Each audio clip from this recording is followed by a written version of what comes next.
का फ्लैग वाला जो जहाज था, ये गलत तरीके से हॉर्मुज पार करने की कोशिश कर रहा था। जो रास्ता ईरान ने बताया है, आईआरजीसी ने बताया है, उसको बाईपास करते हुए एक बार फिर ओमान के करीब से ये जहाज ने हॉर्मुज को पार करने की कोशिश की, जिसकी मनाही कर रखी है ईरान ने। जिसका नतीजा ये हुआ कि आईआरजीसी ने इसके ऊपर मिसाइल अटैक किए और ये जहाज धू धू कर जलने लगा। इस पर कई क्रू भी मौजूद हैं जिनके रेस्क्यू का काम इस समय जारी है। तो देखिए, जैसे ही ये साइप्रस के जहाज पर हमले की खबरें आई, उसके बाद अमेरिका ने एक बार फिर जो है ईरान को निशाना बनाया, ईरान पर हमले शुरू कर दिए। अब जो खबरें इस वक्त आ रही हैं उसके मुताबिक ईरान ने जबरदस्त पलटवार भी शुरू कर दिया है और बहरीन को निशाना साधते हुए कई मिसाइल्स लॉन्च कर दी गई हैं। ये लेटेस्ट खबरें आ रही हैं, ईरान ने पलटवार शुरू कर दिया है। देखिए, कल जिस तरह से ईरान के सुप्रीम लीडर मुस्तफा खामनेई का संदेश आया सामने, उसने पूरी दुनिया में सनसनी फैला दी। मुस्तफा खामनेई ने ऐलान कर दिया है कि अली खामनेई साहब की शहादत का बदला लिया जाएगा। ईरान में जिन लोगों को शहीद किया गया है, उनके कत्ल का, उनके खून का बदला लिया जाएगा। सबकी नजरें इस बात पे थी कि मुस्तफा खामनेई की तरफ से क्या संदेश आएगा। देखिए, अली खामनेई साहब की को सुपुर्द खाक करने के बाद जो है कल दुआओं का दौर पूरे ईरान में देखा गया। अगले कई दिनों तक जो है दुआओं का ये दौर चलता रहेगा। कई जगह सभाएं हुई। इसी बीच जो है मुस्तफा खामनेई साहब का बयान सामने आया, जिसमें उन्होंने कई बड़ी बातें कही। देखिए, उन्होंने जो पहली बड़ी बात कही, वो बड़ी बात ये थी कि अली खामनेई साहब ने जो रास्ता दिखाया है, उसी रास्ते पर अब ईरान आगे बढ़ेगा।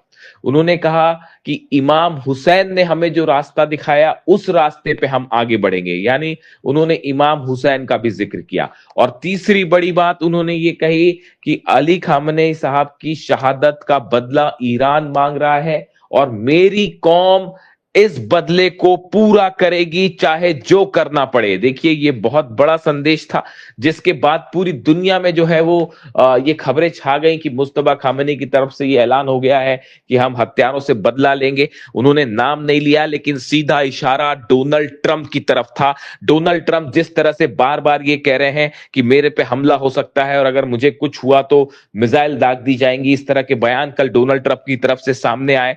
कई एक्सपर्ट्स का यह मानना है कि डोनाल्ड ट्रंप को अब हमले का खौफ सता रहा है। डोनाल्ड ट्रंप को हमले का डर लग रहा है। जिस तरह से करोड़ों लोग ईरान में सामने आए और उन्होंने मांग की अली खामनेई साहब के जनाजे के दौरान कि हत्यारों से बदला लिया जाए, उसके बाद अब मुस्तफा खामनेई का ये संदेश इस बात को बता रहा है कि किसी भी तरह की बातचीत, समझौता, उन चीजों से बात अब एक बार फिर बहुत आगे निकल चुकी है। और अब जो हमले हुए हैं 10 शहरों में, ये तीसरी बार हमला है एक हफ्ते के अंदर। देखिए, खबरें ये भी सामने आई, हमने आपको पहले ही बताया था कि बुशर में जो पिछले हमले हुए, उन हमलों में इजराइल का हाथ था। ये बात अब खुलकर सामने आ गई है कि इजराइल की तरफ से बुशर में हमले किए गए, ऐसा कहना है ईरान का। लेकिन आज जो हमले हुए हैं, इन हमलों में अमेरिका के फाइटर जेट शामिल थे। अमेरिका का एयरक्राफ्ट कैरियर अब्राहम लिंकन जो है वो ईरान के करीब मौजूद है, ओमान की खाड़ी में है। करीब 19 डिस्ट्रॉयर्स ऐसे हैं, 19 जंगी जहाज ऐसे हैं अमेरिका के, जो ओमान की खाड़ी के आसपास मौजूद हैं। इसी के साथ ही बड़ी संख्या में F-35 जेट्स का, F-16 जेट्स का मूवमेंट देखने को मिल रहा है। यानी ईरान को घेरने की तैयारी शुरू हो गई है बड़े स्तर पर। और यह भी बताया जा रहा है कि अमेरिका की कोशिश है कि इस बार अगर ईरान के खिलाफ बड़ा एक्शन होता है, जंग होती है, तो नेटो देशों को भी इसमें शामिल किया जाए। ये अपने आप में एक बड़ा डेवलपमेंट है। अमेरिका की कोशिश है कि नेटो को भी, जितने देश हैं उनको भी अमेरिका के खिलाफ जंग में शामिल किया जाए। एक अहम खबर से मैं आगे बढ़ना चाहूंगा। डोनाल्ड ट्रंप का बयान आपने देखा। डोनाल्ड ट्रंप के बड़े 2-3 रोचक बयान सामने आए हैं, जिसमें ऐसा लगता है मानो डोनाल्ड ट्रंप का खौफ और डर अब सबके सामने आना शुरू हो गया है।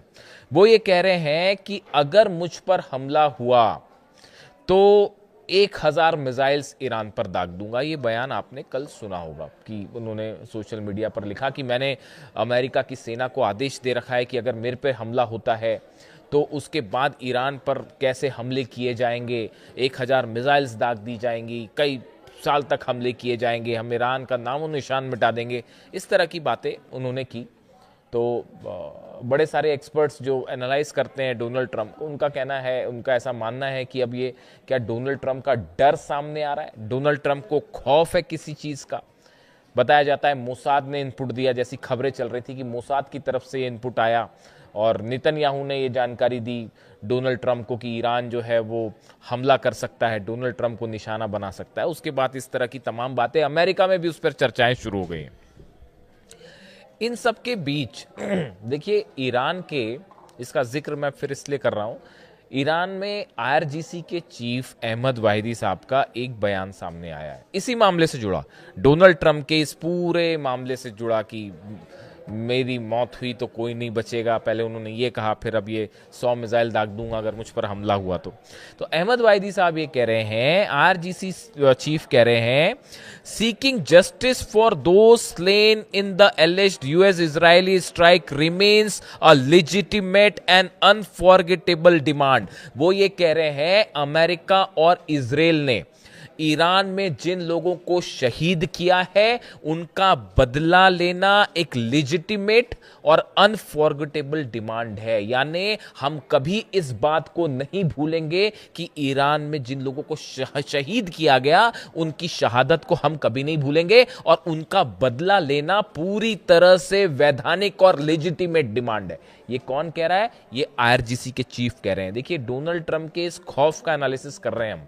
डोनाल्ड ट्रंप ये जो डर दिखा रहे हैं कि भाई कहीं मुझ पे हमला ना हो जाए, और अपना प्लेन बदलना पड़ गया उनको, और अपना रूट भी जो है बार बार बदलना पड़ गया उनको वापस जाते वक्त नेटो से। तो इसकी क्या वजह थी, ये इसके पीछे की हकीकत हम इसको एनालाइज कर रहे हैं। देखिए जो गुस्सा देखने को मिला अली खामनेई साहब की फ्यूनरल के दौरान, उनके जनाजे के दौरान, जो तस्वीरें, जो डिमांड, जो नारे सामने आए ईरान से, उसने दरअसल हकीकत यह है कि पूरे अमेरिका को हिलाकर रख दिया। जब 9 करोड़ लोग एक साथ अगर बदले की मांग करें, सड़कों पर आंसुओं का जो है वो सैलाब था, और हर आंसू में आक्रोश था, और ये मांग हो रही थी कि बदला लो बदला लो। उसको देखकर, उस अली खामनेई साहब के जनाजे की तस्वीरें देखकर अमेरिका के बड़े बड़े एक्सपर्ट ये कहना शुरू कर चुके हैं कि अब ईरान किसी सूरत में ना यूरेनियम देगा, ना न्यूक्लियर डील करेगा, चाहे डोनाल्ड ट्रंप अपना जो करना है कर ले। ये बात तय हो चुकी है। अली खामनेई साहब के जनाजे की तस्वीरें देखने के बाद, उसका गुस्सा देखने के बाद, ये तस्वीरें इन्होंने America, pentagon, CIA, Mossad, Israel सबको हिलाकर रख दिया है, और पूरी दुनिया इस बात को समझ चुकी है अब कि ईरान को न झुकाया जा सकता, न डराया जा सकता, और ईरान तो अब मूड में ही नहीं है इस बात को लेकर कि यूरेनियम को लेकर कोई डील की जाए और न्यूक्लियर निगोशिएशंस किए जाएं या फिर किसी तरह का कोई समझौता हो। भूल जाइए उस बात को।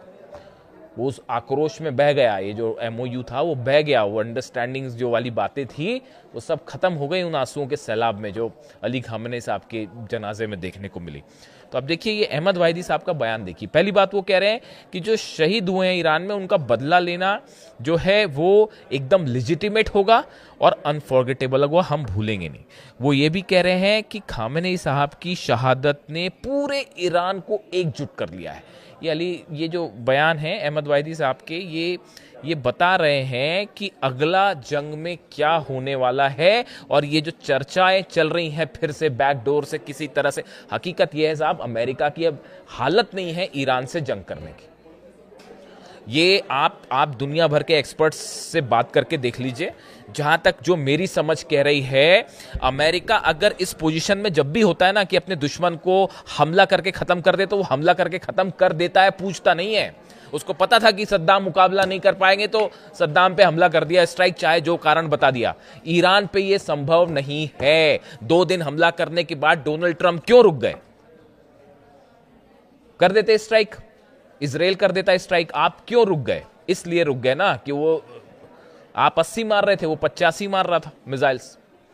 आपने 190 हमले किए, उसने 195 हमले कर दिए अलग अलग जगह पर, और अभी तो सिर्फ 3-4 ही देश जल रहे थे, बहरीन, कुवैत, जॉर्डन, और यही हमले हो रहे थे कतर में। सऊदी, यूएई तक तो बात पहुंची नहीं थी, इसराइल तक तो बात पहुंची नहीं थी, और अब तो पता नहीं कहां कहां किस किस रेंज की मिसाइल से बात पहुंच जाए।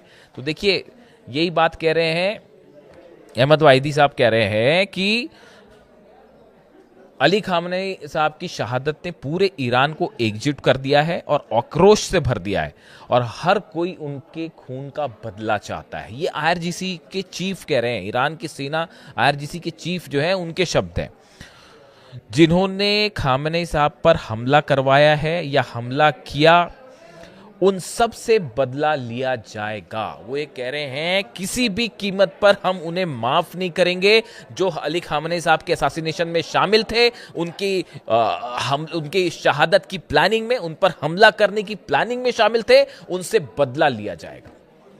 शायद यही वजह है, अहमद वाहिदी के होने का मतलब यह है, वो शख्स जिसकी वजह से अमेरिका और इजराइल की फोर्सेस आज घुटने पे है, वो शख्स जिसकी वजह से डील में आज ईरान का अपर हैंड है, वो शख्स जिसकी वजह से हॉर्मूज में लाख कोशिश करने के बाद आप देख लीजिए 4 महीने से क्या कर पाई अमेरिका की नेवी, बताइए मुझे। मेरे को इस तरह के कई बार कमेंट्स आते हैं, मेरे ऊपर आरोप लगते हैं कि भाई आप जो है वो फेवर कर रहे हो ईरान का, या आप इस तरह की, कई बार मेरे पे कुछ दर्शकों के कमेंट होते हैं। आप बता दीजिए, दुनिया की सबसे बड़ी नेवी फोर्स हॉर्मूज में क्या कर पाई, बताइए। एक अकेला देश है ईरान, सब अगेंस्ट, पूरे अरब देश अगेंस्ट खड़े हैं, इजराइल अगेंस्ट खड़ा है, अमेरिका जो है वो इतनी बड़ी फोर्स लेके, आप 2-2 एयरक्राफ्ट कैरियर लेके आए, एक जल के चला गया ना साहब वापस। क्या कर पाए आप? हॉर्मूज में क्या बिगाड़ पाए ईरान का, बताइए। आज भी ये हालात है कि जब ईरान का मन होता है वो जहाजों को ठोकता है। देखे ना कैसे दुबई का, यूएई का जहाज ठोका और कैसे सऊदी का जहाज ठोका। तो आप ये बताइए कि क्या कर पाए आप हॉर्मूज में? अरे आप हॉर्मूज में कुछ नहीं कर पाए, तेहरान में अंदर घुस के ईरान पे क्या बम्बार्डमेंट करोगे? बच्चा भी जानता है साहब, जो डिफेंस एक्सपर्ट होता है ना, बच्चा भी जानता है कि एयर स्ट्राइक्स करके किसी को आप नहीं हरा सकते। छोटे छोटे बच्चे भी डिफेंस के जो पढ़ाई करते हैं वो भी इस बात को समझते हैं, एयर स्ट्राइक से कुछ नहीं, आपको बूट्स ऑन द ग्राउंड रखना पड़ेगा, आपको जमीन में घुस के अंदर ईरान पर स्ट्राइक करनी पड़ेगी, जिसके लिए डोनाल्ड ट्रंप तैयार नहीं है। अमेरिकन एक्सपर्ट्स ने बता रखा है कि अगर आप एक्शन करते हैं, ग्राउंड एक्शन करते हैं ईरान में, तो उसमें कैजुअलिटी होगी। अगर आप 100 सोल्जर्स भेज रहे हैं तो 35 मारे जाएंगे साहब। इसीलिए बूट्स ऑन द ग्राउंड नहीं हो पा रहा है।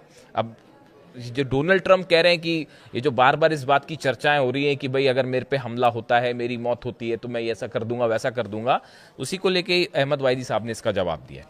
कुछ खबरों की तरफ आते हैं। देखिए, ओमान में बड़ी बैठक हुई है, ईरान के विदेश मंत्री ओमान की यात्रा पर हैं, वहाँ पर तमाम चर्चाएं हुई हैं, हॉर्मूज के मैनेजमेंट को लेकर तमाम चर्चाएं हुई हैं। लेकिन देखिए, हॉर्मूज को लेकर जब भी कोई भी प्रस्ताव होता है, ईरान बड़े समय से इस बात को चाह रहा है कि हम ओमान के साथ मिलकर इसको मैनेज करें। लेकिन हुआ क्या, अमेरिका ने ओमान के साथ मिलकर ही अल्टीमेटली वो बाईपास रास्ता बनाने की कोशिश की ईरान की सेना की बिना जानकारी के, और ईरान ने जहाज ठोके। उसका नतीजा ये है कि ये फिर से हमले हुए, 3 दिन जो हमले हुए। ऐसे में ओमान के साथ कोई बातचीत, इन सब बातचीत का बहुत ज़्यादा मायने नहीं है। ये देखिए ऐसे हैं, ये एक सिचुएशनल स्थिति होती है और उसको वो कैसे आगे डेवलप होगी उस पर नतीजा होगा। कतर की तरफ से लगातार कोशिश हो रही है कि किसी तरह से जो है बैक ऑन द ट्रैक हो डिप्लोमेसी, और ईरान और अमेरिका के बीच जंग ना हो।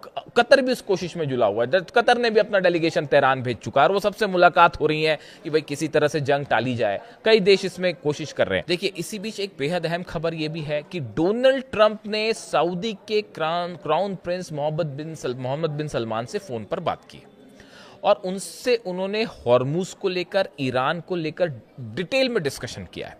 अब देखिए हकीकत क्या है, हालात क्या है। मोहम्मद बिन सलमान नहीं चाहते कि ईरान और अमेरिका की फिर से जंग हो। ये बात अब कई सोर्सेस से अलग अलग लेवल पर कंफर्म हो चुकी है। इसकी 2 बड़ी वजह है। मोहम्मद बिन सलमान को ये लग रहा है, पहली बात तो ये लग रहा है कि भाई उनका डिफेंस सिस्टम ऐसा नहीं है कि वो ईरान की खुर्रम शहर, फतेह 2 और बाकी की जो बैलिस्टिक मिसाइल्स हैं उनको रोक पाए। ये बात साफ है। ना थार्ड रोक पाया, ना पेट्रियट रोक पाया। आपने अभी देखा कि क्या हुआ, किस तरह से जो है कुवैत में जो पेट्रियट सिस्टम लगा हुआ था, जो डिफेंस सिस्टम लगा हुआ था, उसके ऊपर मिसाइल गिरी है, खैबर मिसाइल। तो वो कैसे सऊदी कैसे उसको रोक पाएगा? तो पहली बात तो सऊदी इस बात को जान रहा है कि भाई ईरान से उलझने का कोई मतलब नहीं है। वो 40 दिन की जंग में सब साफ हो चुका है कौन किस पर भारी, पहली बात। दूसरी बात, सऊदी को ये लग रहा है कि भाई जो मोहम्मद बिन सलमान का जो बड़ा इकोनॉमिक एजेंडा है 2030 को लेकर, हालांकि वो ऑलरेडी डिले हो चुका है, पोस्टपोन हो चुका है, इतना बड़ा नुकसान हो गया है मिडिल ईस्ट में, तो उनको लगता है कि अगर जंग होती है तो उससे भी बड़ा नुकसान हो जाएगा, ऑयल रुक जाएगा, इन्वेस्टमेंट रुक जाएगा, तो वो एक जो इकोनॉमिक प्लान लेके चल रहे हैं सऊदी का, वो तेल लेने चला जाएगा। तो ऐसे में वो डोनाल्ड ट्रंप के साथ देने को राजी नहीं है। इसी वजह से डोनाल्ड ट्रंप हॉर्मूज में जो दूसरा एक्शन लेना चाह रहे थे वो रोकना पड़ गया, वरना अगर सऊदी मदद करता तो शायद मिलिट्री एक्शन हो गया होता। सऊदी जो है उसके लिए तैयार नहीं है। अब देखिए इसका तोड़ क्या निकाला गया। ये जो आजकल तुर्की और डोनाल्ड ट्रंप में जो खूब दोस्ती चल रही है, जिसकी चर्चाएं हैं तमाम की, यहां तक कि कांग्रेस की मंजूरी नहीं है फिर भी F-35 देने को तैयार है एर्दोगान को और तुर्की को। और तुर्की अब बात क्या कह रहा है कि भाई देखिए ये डील इसलिए नहीं हो सकती, पिछली बार नहीं हुई थी, आपको पता ही होगा, हिस्ट्री सब जगह है ही। S-400 सिस्टम रूस से खरीद रखा है तुर्की ने, तो अमेरिका कांग्रेस का ये रूल है कि भाई जो उसने S-400 सिस्टम जिस देश ने खरीद रखा है रूस से, हम उसको F-35 नहीं देंगे, ये शर्त होती है। इसीलिए तुर्की को अभी तक F-35 नहीं मिला, क्योंकि वो जो है उन्होंने S-400 रूस से ले रखा है। तो अब एक नई सिचुएशन खड़ी हो गई है। तुर्की ने अपील की है पुतिन से और रशिया से, वो ये चाहते हैं कि हम अपना S-400 जो है वो यूएई को बेच दें। यूएई एक अलग परेशान देश, उनको ये लग रहा है कि भाई किसी तरह से जो है हमको डिफेंस सिस्टम मिल जाए, वरना जो है उनकी सबसे बड़ी चिंता यह है यूएई की कि फिर से जब दुबई और अबू धाबी पर मिसाइल्स गिरेंगी तो उसे कैसे रोका जाए, वो अलग परेशानी है। इसलिए वो तमाम जगह जो है वो डील करते फिर रहे हैं कि भाई कहीं जो है वो ईरान की मिसाइलों से रक्षा करने के लिए हमें डिफेंस सिस्टम मिल जाए, वो उस कोशिश में लगे हैं। तो अब ये एक नई चर्चा शुरू हो गई कि क्या तुर्की अपना S-400 जो है वो यूएई को देने जा रहा है। ऐसी सूरत में S-400 की जो टेक्नोलॉजी है, इसको लेकर रूस हमेशा से सतर्क रहता है कि ये टेक्नोलॉजी जो है S-400 की, ये किसी नेटो कंट्री के हाथ में ना जाए, यानी खासतौर पर अमेरिका के पास ना जाए। हालांकि ये कहा नहीं जा सकता कि चली गई है या नहीं गई है, लेकिन फिर भी तो ऐसे हालात में अब देखिए कोशिश जो तुर्की को पास लाने की कोशिश है डोनाल्ड ट्रंप की, ये सऊदी का काट है असल में। देखिए डोनाल्ड ट्रंप इस बात को समझ चुके हैं कि मोहम्मद बिन सलमान या फिर सऊदी अरब जो है या अरब देश अब उस तरह से अमेरिका के साथ नहीं खड़े हो पाएंगे जैसे पहले खड़े थे। पैसा देना एक अलग बात होती है साहब, जंग करना एक अलग बात होती है, तो वो नहीं होंगे। इसीलिए इस पूरे क्षेत्र में एक नए मजबूत सहयोगी के रूप में एर्दोगान को देख रहे हैं और तुर्की को देख रहे हैं। ये सऊदी का प्रभाव कम करने की कोशिश है, लेकिन समस्या ये है कि जब ईरान से जंग की बात होगी तो सऊदी का रोल हमेशा अहम होगा, और मोहम्मद बिन सलमान उसके लिए राजी नहीं है। तो अब ट्रंप ने फिर बात की है कि हॉर्मूज को लेकर क्या किया जाए। इस तरह की जो खबरें सामने आई कि अमेरिका का ये कहना है कि हम बात तभी करेंगे जब ईरान इस बात की गारंटी दे कि हॉर्मूज पूरी तरह से खुला रहेगा। अरे माय डियर फ्रेंड, वो तो पहले ही खुला हुआ था। ईरान ने कब बंद किया था हॉर्मूज? वो तो पहले से खुला हुआ था। अपनी ब्लॉकेट्स और 17 वॉरशिप लेकर तो आप वहां पर पहुंचे थे।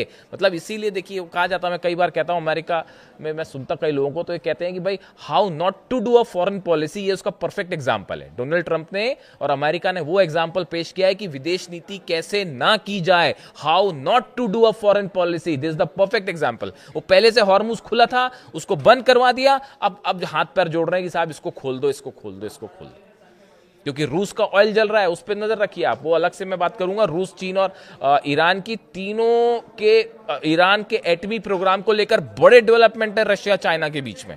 तो सिर्फ डोनाल्ड ट्रंप अपनी प्लानिंग नहीं कर रहे, रूस चीन भी बड़ी मजबूत प्लानिंग में है, उस पर अलग बात करेंगे। तो अभी हालात ये है कि सलमान से बात की है, मोहम्मद बिन सलमान से जो है ट्रंप ने बात की है। हॉर्मूज को लेकर भी अमेरिका कुछ नहीं कर पा रहा।